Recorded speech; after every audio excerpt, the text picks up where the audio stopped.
Question number 4.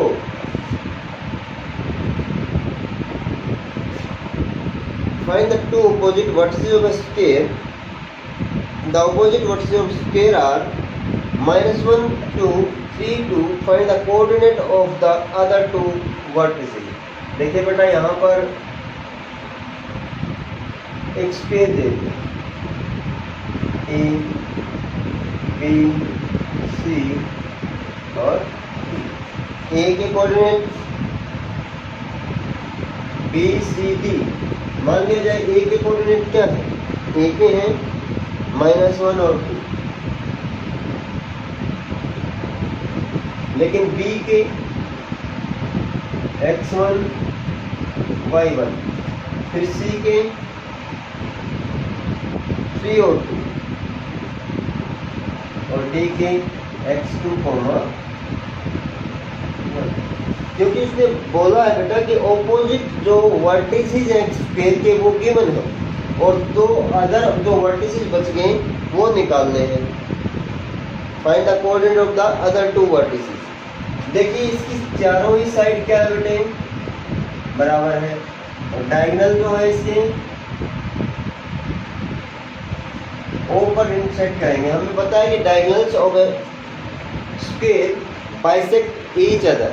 Diagonals of A sphere bisect each other. अगर मैं इसको क्या ले लूं, ओ के कोऑर्डिनेट क्या होंगे? एक्स और वाई। चाहे वो इस तरह से लो चाहे वो इस तरह से लो। As we no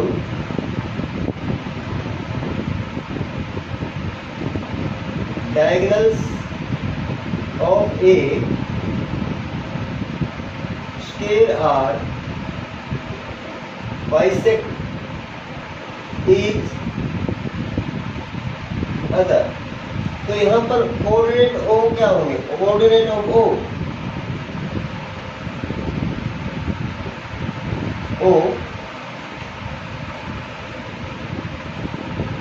O divide A C. O divide AC। अगर AC को डिवाइड करेगा तो O कोऑर्डिनेट में क्या आएगा? X किसके बराबर होगा? X होगा -1 प्लस डिवाइड बाई 2, क्योंकि 1:1 में डिवाइड करेंगे। 1 प्लस 1, 1 इंटू दिस और 1 into this, 1 into -1 plus 1 into 3 upon 1 plus 1। ये बनेगा भाई 2/2, दिस बिकम्स 1। और y क्या बनेगा?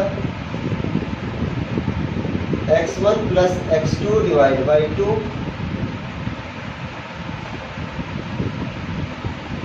Coordinate of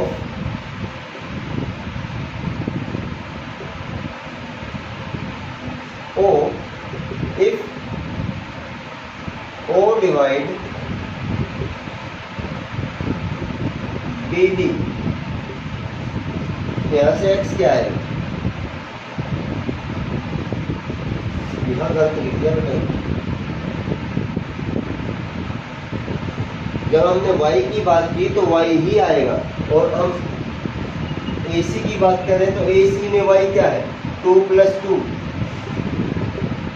divide by 2, 4/2, 2 equal to 2। अब यहाँ पे x कोऑर्डिनेट क्या आएगा? BD। BD के अंदर x1 और x2, x1 plus x2 divide by 2। और y क्या आएगा? y1 plus y2 divide by 2, y1 plus y2 divide by 2, 1 into y1 plus 1 into y2 divide by 1 plus 1। अब ये तो x और y ही है। Compare x and y। Compare x and y। यहाँ से देखो x plus 1, x1 plus x2 upon 2 equal to क्या बन गया भाई? 1।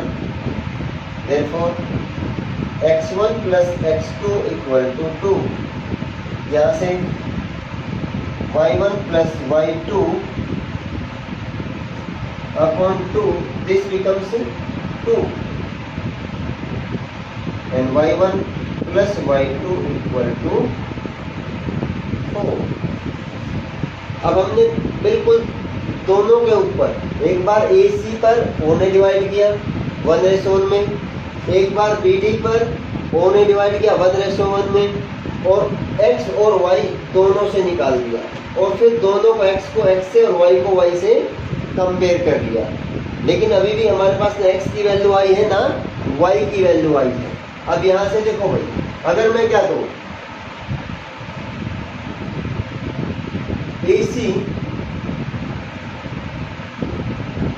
BC को इक्वल कर दूँ, क्योंकि स्क्वायर है, चारों साइड बराबर है, तो मैं क्या करूँगा, AD equal to DC,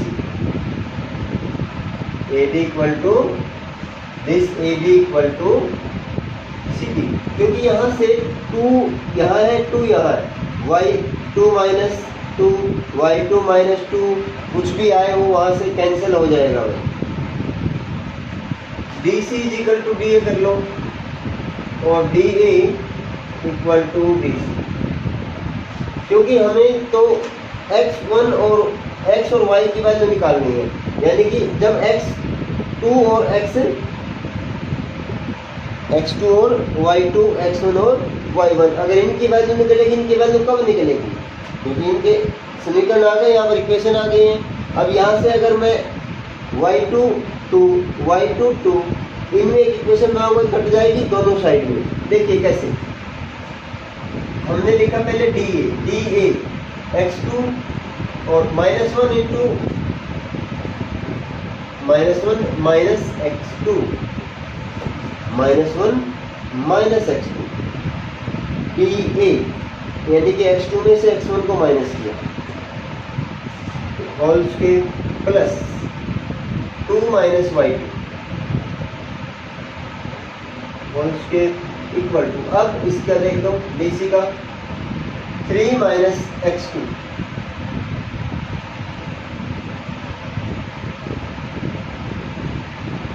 plus 2 minus y2। अब दोनों में 2 माइनस y2 ये तो कैंसिल हो गया, क्या बचा, -1 माइनस x2 का होल स्क्वायर, 3 माइनस x2 का होल स्क्वायर, स्क्वायर से स्क्वायर गया, -1 माइनस x2 3 माइनस x2। अब x2 को अगर यहाँ से इसको काट देंगे बेटा, तो यहाँ से क्या होगा, x2 से x2 भी कट जाएगा। लेकिन अगर मैं यहाँ पर क्या करता हूँ, -1 को कॉमन लेता हूँ, एक स्टेप इसको काटो, मतलब इसको क्या करो, -1 को कॉमन लो और 1 plus x2 whole square 3 minus x2 का होल स्क्वायर। अब देखो -1 का स्क्वायर प्लस हो जाएगा, क्या बचेगा, 1 प्लस x2 का होल स्क्वायर 3 माइनस x2 का होल स्क्वायर। अगर मैं वही काट दूंगा तो हमारा उत्तर ही नहीं आएगा, x2 से x2 माइनस इधर दोनों से माइनस कट जाएगा और हमारा आंसर आएगा ही नहीं कुछ। लेकिन अब देखो 1 प्लस x2 3 माइनस x2, इस x2 को इधर ले आओ, 1 को उधर ले जाओ, x2 plus x2 equal to 3 minus 1, 2x2 equal to 2 से 2 कट गया और x2 कितना आ गया बेटे, 1। अब इस x2 की वैल्यू को आप किसमें पुट कर दो, इसको 1 ले लो या इसको 1 ले लो, पुट x2 इन 1, पुट x2 इन 1, क्योंकि और तो कहीं से x2 1 की वैल्यू आएगी नहीं ना हमारे पास। क्या बना, x1 प्लस 1 इक्वल टू 2 और x1 equal to 2 minus 1, x1 equal to 1। अब x1 की वैल्यू आ गई, x2 की वैल्यू आ गई। अब हमारे पास किसकी वैल्यू चाहिए, y2 की। अब हम देखो, अगर हम क्या करें, AB को AC के बराबर कर दें, AB इक्वल टू AC, तो क्या होगा,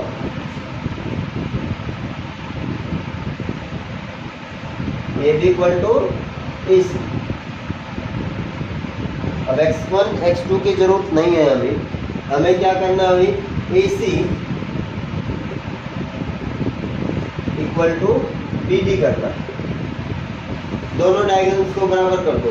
अगर AC इक्वल टू BD करेंगे तो AC 3 minus 1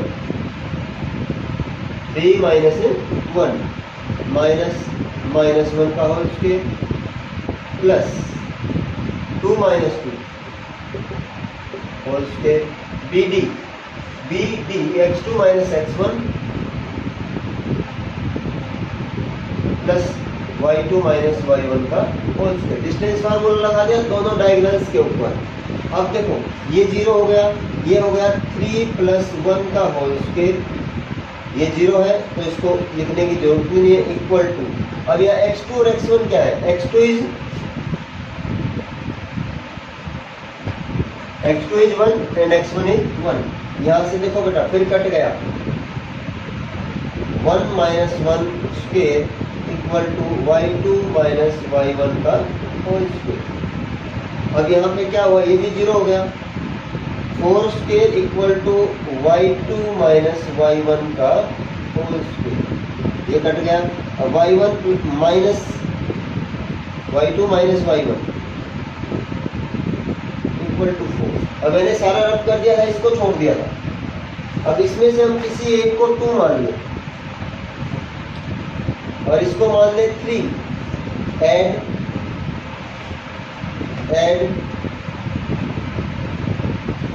second and third. जब इनको ऐड करोगे तो देखो क्या होगा बेटे, y1 से y1 लिख देता हूं मैं, y2 minus y1 equal to 4 और y2 plus y1 equal to 2 sorry equal to 4। ये आएगी हमारी सेकंड, ये हम सॉल्व कर चुके हैं।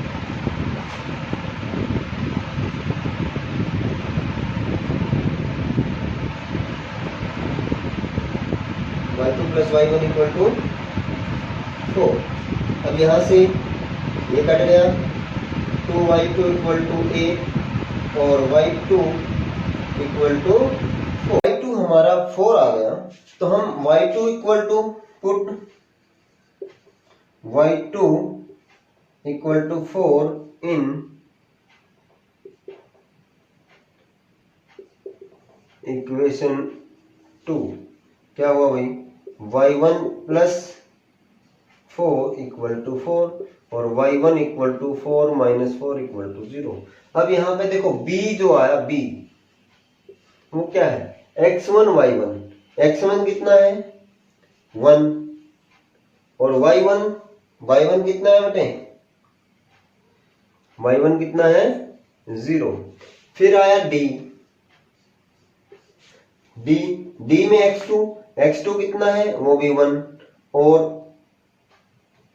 y2 कितना आया था 4। अगर एक स्क्वायर के अंदर दो ऑपोजिट